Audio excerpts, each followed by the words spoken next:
You got to use social media out there. And I've seen some of the stuff that you guys have been putting out there, your teammates, on Twitter and Instagram. You can follow me on those too, by the way. Twitter and Instagram, follow me. All right? But listen, I think you guys got to bombard social media even more. That's what we've been doing. We've been, tweeting out our high school highlight films, our college highlights. We've been letting the coaches know that we're available, that we've been following coaches. Coaches have been following us, direct messaging us, all that. Well, that's good, and that's what I want to hear. And Gary V, and I think that all you football players, all you Mount Ida students, if you're watching or listening to this, listen. Gary V says, when you're running a business, and I try to do this, you should be hitting something on social media 7 to 20 times a day. So in other words, if you got Facebook, Twitter, Instagram, Snapchat, all right, go 7 times on Facebook, one at a time. Facebook, Instagram, Twitter, Snapchat. Repeat. YouTube, repeat. Like this right here, take this podcast and just keep on putting it out there. So everybody, because people are going to reach out to you, people are going to see you, they're going to want to help. There are good people out there. Mount Ida does not have good people, because what they did is prove that they're not good people. They got Coach Landers. Thank God for Coach Landers. And I'm sure there are other teachers and staff, there are other people that are good there, but it's the higher ups. It's the president of Mount Ida. If you had him sitting in front of you right now, what would you say to him?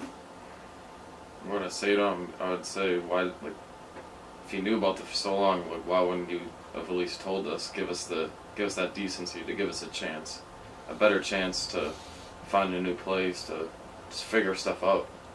And that's a key word. They didn't have the decency. They didn't have the decency, and that's what pisses me off. I'm not so pissed off that, businesses fail. Things fail all the time.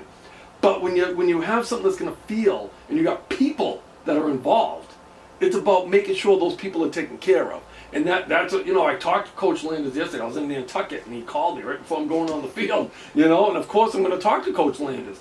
And Coach Landers just reached out, and he wanted to tell me he was going to help everybody. He was doing the decent thing. And that's what you want. You got to find people in life that are going to do the decent thing. And if there's anybody else out there that can help, watch his film.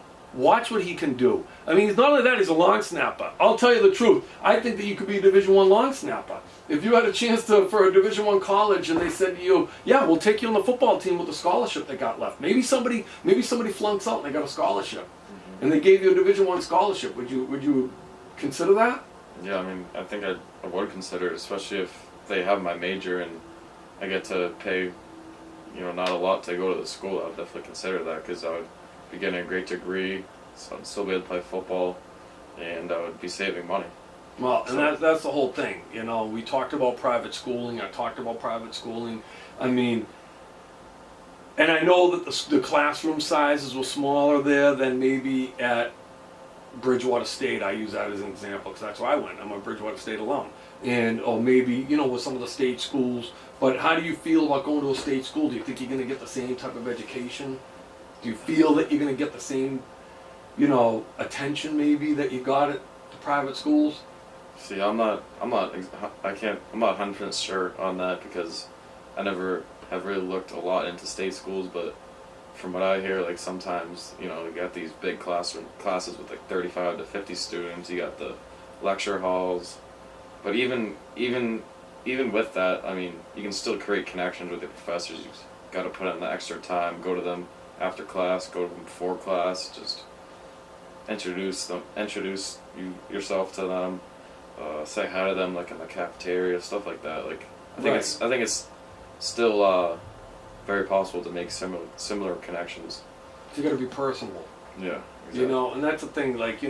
I talk about social media and Gary Vee and all that, but I'm telling the young people out there, listen, you got to know how to shake a hand. You got to know how to go up to people and say hello. And that's one thing that I like about Severian. They had us in a room, I forget what it was called, it was like a senior parent thing. And they asked us a question, what was the best thing your son got out of Severian? And each parent had to stand up. And when it was my turn, I said the best thing I thought he got out of this is that he learned how to shake a hand. Because you got to be personable. It talks about character. You know what I mean? So it's like you've got to be able to teach character. And unfortunately, this is a character building thing right now that you're going through. And that everybody's going through at Mount Ida.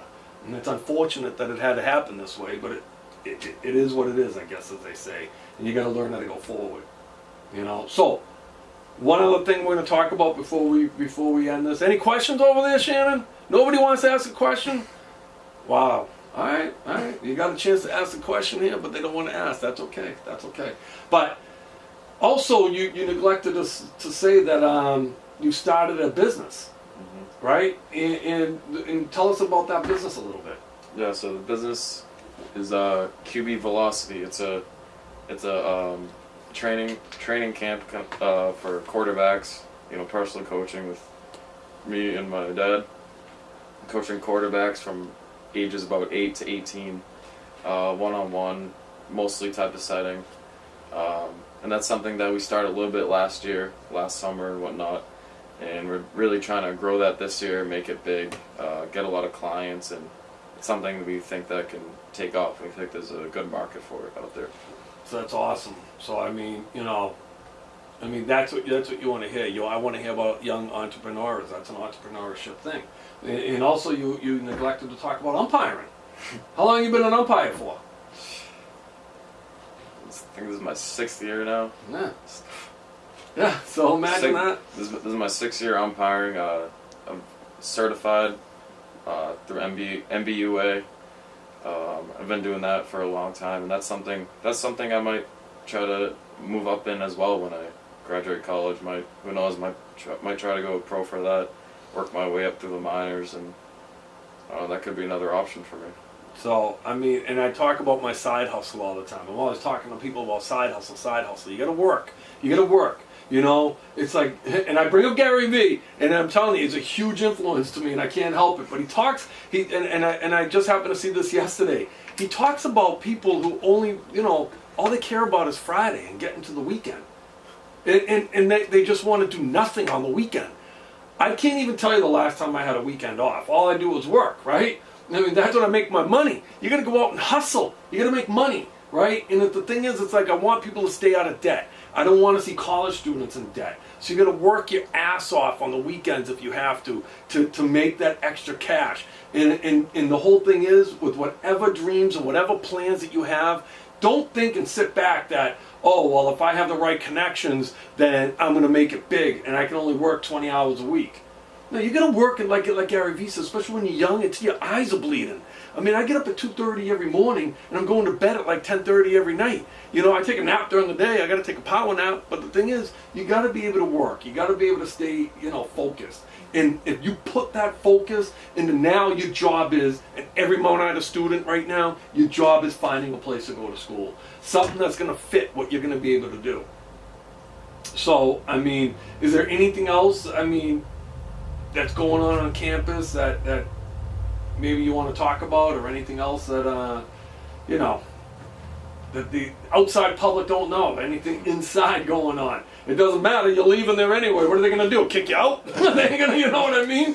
So, I know tomorrow that UMass is going to be coming to our school, and basically they're going to have packages set up for each of us, every student, and they're going to tell us how much it would be to go there. They're going to have our transcripts so we can have that ready to go and use that to apply to other schools. All right, well, at least they're trying to do something, and I just think that all of Mount Ida students got to just take whatever path they have to do, and it's got to be your job. Mm-hmm. It's got to be your job right now. There's no other two ends about it. So if you're going to stay up, stop drinking right now. Stop drinking right now. This isn't a time to drink, all right, Vinny? Listen, you got to get into another school. So right now, it's about focusing on putting your time into getting into another school. I think that was Vinny just texting me right now. All right, listen, you got to put your time. I don't care if you stay up till 2:30 in the morning, but you can't do that drinking. You got to do that sending out emails, sending out, text messages to people. I want you to be on social media. I want you to bombard everything and everybody with who you are. Do a video blog. Send it out on YouTube. Talk about who you are. Resumes are dead. This is a resume right now. You're telling people who you are, where you've been, and what you're going to do.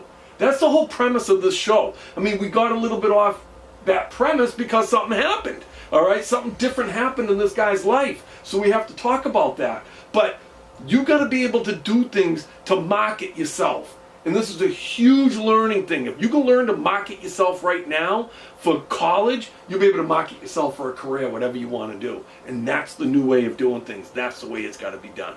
All right? So, I hope this first show was helpful for people. I thank my son for coming on and doing the show with me. Listen, one more time. Any questions out there, Shannon? No. Wow. Just nobody wants to ask a question. All right, that's okay. That's okay. So listen, this whole place, what we're in right now, this is my garage being converted into a studio. So I hope every week that people watch and I'm updating, I'm building, I'm doing things. And that's what people should be doing. You should be doing things to update your career. You should be doing things to always getting yourself better. And you know what? It takes time, and you got to put that time in. All right? Don't sit back and expect somebody to do it for you. You need to do it yourself. All right? So any young person out there watching me right now, watching this interview, you got to know you've got